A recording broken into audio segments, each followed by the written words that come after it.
So let's think about promotion today. Again, I said we're going to talk about promotion, but I really want to focus mostly on the resume piece. Okay. So I'm going to share my screen and we are going to just really walk through first the assignment itself, and then we'll talk about some different resources that were out there on Blackboard for you to develop your resume. And then we're going to just kind of walk through it step by step. So when you go into the personal marketing plan resources folder, which is within course modules, course content, you see there's a variety of different things here. I really encourage you to check out each of them. The first thing we're going to talk about is just the personal marketing plan instructions. So it's going to download it here for you and you can just read through it. They're very detailed. So my biggest recommendation here is just to walk through each step and make sure that you have really included each of the things. Utilize formatting to help the reader, i.e. me, see all of these different pieces and see that you've included everything. So you are going to, as we always do with any college essay, write an introduction section. Then you're going to move into a situation analysis. This is just looking at yourself, trying to sort of reflect back on your life and see how that may help you figure out what you want to do in the future. So we're going to talk about life events, accomplishments, disappointments, different things you're interested in. Then you're going to go through a SWOT analysis like we talked about in the previous chapter. And this time it's actually going to be on you. What are your strengths? What are your weaknesses? When you get to opportunities, and so strengths and weaknesses, that's specific to you as an individual. When you get to opportunities and threats, for that one, you're going to focus on your major. So what opportunities are out there in the marketplace that will impact the need for marketing majors, finance majors, accounting majors, turf management majors, fashion design majors, so on and so forth. And the same thing with threats. The next section is going to be the objective.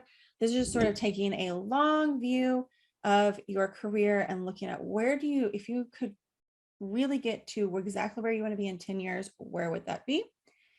We talked a little bit about the target market already. This is going to give you some really specific directions in terms of how to narrow that down. We haven't talked about positioning yet, but we will coming up. And this is just creating a positioning statement. It's very simple, just fill in the blank. We talked a little bit about the marketing mix just in this module here in this video, but you're going to also walk through that in your paper, right? You as the product, what is the pricing, what is your place, and then the promotion, which is what we're talking about more in depth today. And then the last step is really going to be your action plan. What things do you need to do between basically today or this semester and when you graduate to get that first entry-level job in order to catapult you into that long-term 10-year goal. And then of course you will include any references that you used at the end. So if you have any questions about the instructions about this, please let me know. Definitely check out the FAQ because that's also going to give you a lot of good information, questions that I've been asked in the past that can help guide you along the way. I'm just going to point out a couple of things here. You will do an elevator pitch. That's a 2-minute just networking pitch about yourself. There's more instructions on Blackboard, some great videos and examples to watch. So please check those out. And that will help you develop your elevator pitch. Then we have resume resources. So if you click here, it's going to give you a lot of different things. And I will actually probably be adding more to this list in terms of just other articles that I find periodically that I think would be valuable to you guys as you are pursuing those career goals and trying to figure out what you want to do and trying to find those jobs. So you can check out each of these. We're going to walk through them together. So some of you may have a resume already. Some people, when they come into the class, do not, and that's okay either way. But when we look at resume content, this is just talking about just really walking through each of the steps of creating a resume. So some of this is going to be based on major when it talks about making your resume unique. For example, in some industries, like I believe this is one of my students told me this a couple of years ago, that in some industries, like I think graphic design, it was relatively standard to put a photo, your headshot on your resume. Generally speaking, I don't recommend that. There are some companies, especially if you're a business major, there are some companies that will actually toss your resume entirely if it has a photo on it, because they don't want to potentially be biased for or against you based on that picture. And so some other companies will view it as just sort of a waste of space. They might view it as, oh, they didn't have anything else to say, so they put a picture on here to take up space. However, if in your industry, if you're not a business major, I would highly recommend talking to your professors and advisors in your particular major about that specific issue, definitely. If you are a non-traditional student, you may have some other sections on here, some other things you might want to add, like summary section or a skills section that really highlights the things that you have accomplished or the skills that you've obtained over the course of your career. Most of you will not have the summary section or a skills section because you are just starting out in your career. In that case, your education section is basically the first section that you'll have in there, because that's the most related experience that you have to your major. I'm going to show you an example in a minute of how to format that education properly. That's going to be your first section. You would include your most recent education first and then go backwards chronological order that way. One thing I see a lot of that I will always tell you to take off is high school. Take off the high school. If you are sitting in this class, you're in college. So you either have a high school diploma or you have your GED, and quite frankly, employers don't care, right? If you are in college, you have met that minimum requirement. It does not need to be on there. Employers don't want to see it. They don't want to see your GPA from high school or anything like that, okay? Generally speaking, unless it's a work experience, everything from high school would be taken off.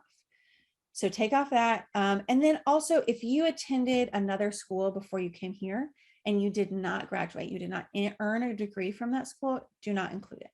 You only need to include the school where you're actually earning your degree. Now, if you have an associate's degree or some other kind of degree or certification, you would list that, okay? And then usually a lot of questions on grade point average. The just sort of rule of thumb, general rule is that if your GPA is a 3.0 or higher, include it on your resume. If it is not, do not include it. There are some caveats, like maybe you didn't do very well in your gen eds, but you have made all A's and B's in your majors classes or in all your business classes.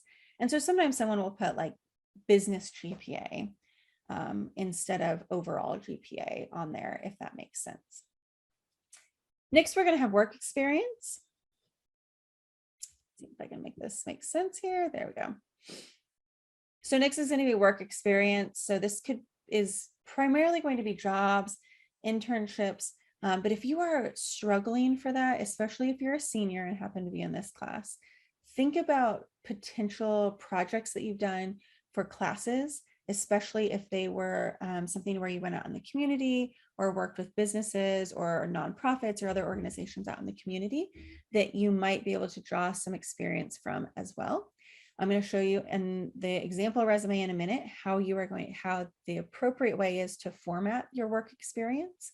And so we'll walk through that a little bit more in the future. This is a good place to indicate, like if you worked full time and you're paying for, 75, 80, 100% of your education on your own, you might want to indicate that, because that's going to show employers that you are really good at time management, that you are handling yourself well, that you are responsible, that kind of thing. It will also help you if you've been working full time and you don't have time for activities, sororities and fraternities. You can't do that because you have to have your job, right? And so when you can indicate that in that work experience section, then that will kind of show why you didn't have these other things. A lot of employers are kind of looking for a well-rounded person. So maybe you don't have as high of a GPA, but you have leadership, you have work experience, you have leadership positions in your activities, or you earn some honors or something. So those, we're looking for balance. If you have a 4.0, but you've never had a job and you've never done an activity or held a leadership position, that will be a red flag for many employers. Again, they're looking for a well-balanced, well-rounded human being, generally speaking.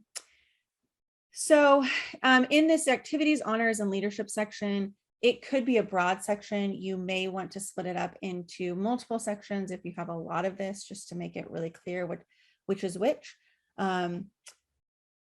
This could be anything from the sailing club to volunteering for a nonprofit,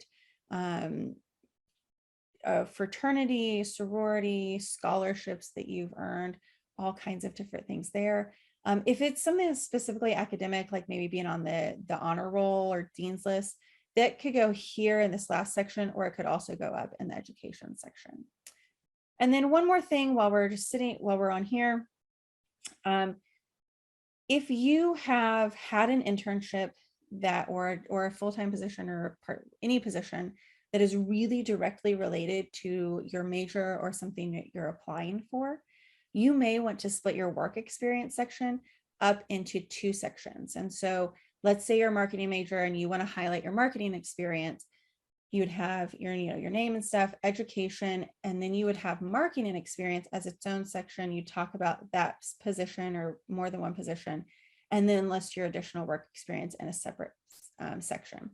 All that's going to do is it's just a really simple formatting way to highlight that you really do have experience in this industry or this area or this topic or this skill set that you want to highlight for them.